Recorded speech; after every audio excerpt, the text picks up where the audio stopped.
guys, OC Spine is back with you again, and today we have the golden boy Donny and special guest Brandon Chavez. What's going on, guys? All right, Donny, so tell me what you were playing this tournament. This tournament I was playing Frieza, the golden one. Wow. Golden Frieza, yeah. That's what a rogue deck to play, I'll be completely honest with you. So, I mean, I want to hear your opinion. When you first came into this, obviously playing something that most people would not consider meta, what was going, like, were you like, I'm gonna win this tournament for sure, or was it just something that you're like, I'm gonna play it, let's see how it goes, and let's see if I can get top 32? Yeah, it was more something of what I was comfortable with, that I was playtesting, and it just seemed to work really well. Obviously it did, because we got second place at Las Vegas. So let's start with this. Let's go through your main deck. Let's take a look at it. Alright, well, since my deck list is already up there, I'm just going to speed through it and just talk about some interactions and stuff. I got the Avenging Friezas, the Sorbet, the Goldo, and the Dodoria. All these are just targets for the Avenging Frieza, just a 16 card package. And I have, pretty standard. Yeah, really great offensive and defensive card. Not only does it combo, but it also draws you a card if you ever sack it. And I have, for the big drops, I have the Mecha Frieza, just to pop stuff, and also applies a lot of pressure, as it does have double strike. But the main card of this deck, or the main cards of this deck, is the Planetary Mecha Frieza and the Cooler. What the Cooler does is just brings back the Planetary Mecha Frieza, and it continuously lets you look at your opponent's hand. So you abuse the fact that you can sack this off and bring it back with him, with his ability, of course. And I just rinse and repeat. So that's the general engine of the deck, and that's what's pretty much sets you apart from everybody else. Yeah, generally, I just pick off their 10Ks if I'm playing like a kind of a setup kind of deck. But other than that, yeah, it's really powerful. It also lets me tap down stuff, so I can control the board. If they have Whis blockers, or if they have big monsters they're trying to set up, this kind of the Cooler punishes them, and yeah, just a lot of reanimating stuff and all that good. Awesome. Just moving on to the blues, I got the booze, I got the beers, and the 7-drop beers. A lot of people ask, how does he fit this in this deck? But I feel like this deck sets up so well that I could drop this after I look at their hand and whittle them down with the Mecha Frieza, that this is so potent, like late game, and they don't expect it as in a Frieza deck as well. So caught people off guard, I think about like 2 or 3. Going to the extra cards, I run the 1 Frieza Call just for utility, and just search through the deck, look through my options, take a quick glance of what I have left. I have 4 Bloodlusts and the 1 Bad Ring.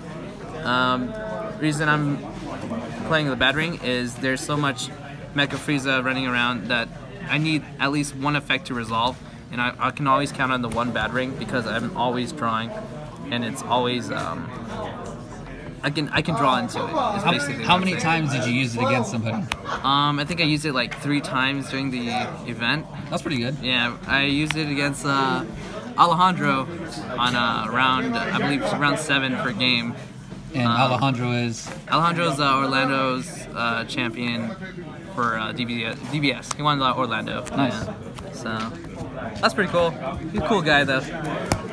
And for the blue, I have 3 Sensus, 3 objections, and the 3 results. Really interesting. Yeah, the key card is the results, because I always want to awaken since no one wants to attack my leader, I always want to awaken with a healthy life total. Cool. So, I mean, I don't expect you to remember every single match, all 9 rounds, but I'm sure that some of them stick out to you. What was your toughest matchup?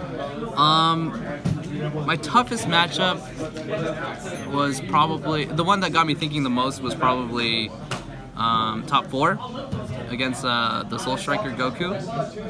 It was just a lot of countings outs and knowing when to go in for the attack.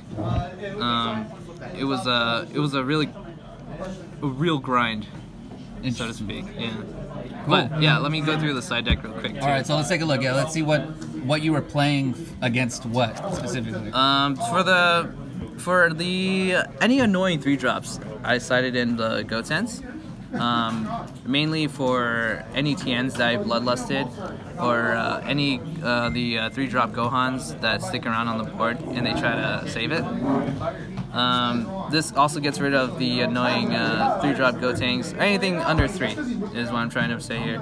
Or the combo pieces that come out tapped. They also take care of, these also take care of the problem. For Crusher Ball, since I'm not maining him, I feel like Bloodlust does the same thing as Crusher Ball right now. Although in some matchups, like Androids, I'd rather side these in, or Red decks, I'd rather side these in against Jiren, or the new Buhan deck, or everyone playing Boo. And then the second bad ring, just because other people do play yellow. The card no one expected was King Cold. Wow, that's Yeah, it's spicy. It works when no one sees it coming, and I'm pretty sure that nobody saw that coming. Yeah, yeah. The only effect that I like about it is it has revenge, and it directs the attack to this card.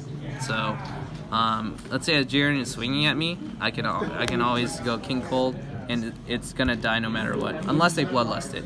If they Bloodlust it, that means they wasted a Bloodlust on their turn, so you have one less thing to worry about on your next following turn. So it's a bit heavy on the yellow side, but since I'm just gonna charge and pass most of the time, it's not that big of a deal.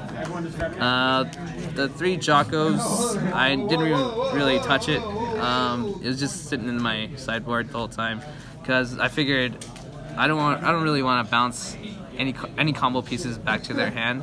Although bouncing a TN does seem really good, it just kind of stalls for. I still have to deal with it next turn, or like the following turns. And just a shout out to my boy Tomotsu Siri. I sided this in just for shits and giggles. It's awesome. Yeah. Is there anything you would like to have changed now coming out of the tournament? Not really. No, I don't really think I would change anything. All right, one last question. What's your MVP card of the day? MVP card has to be the cooler. Has to be this guy, because he just makes the whole engine work, and he just does everything that I need him to do, because he's like a toolbox card. Awesome. Yeah. Are we shouting out anybody? Any shout out friends? to Tebow C, to Gemmats, and our sponsor. That's him. And all my friends that supported me throughout this event. Good Game Nation. Thanks for supporting me. I have a bunch of friends, willing to come to my defense for certain occasions. Yeah, this deck list obviously has been floating around. People were really excited to see the rogue golden boy out there. So yeah, awesome, Donny. Congratulations. Way to go on getting second place. We're all really proud of you. We're really excited to see how you do in your next tournament. Are you going to be going to San Jose? Most probably. Yeah, most likely. Awesome. All right, guys. We'll see you there. This is Tebow C. We're out.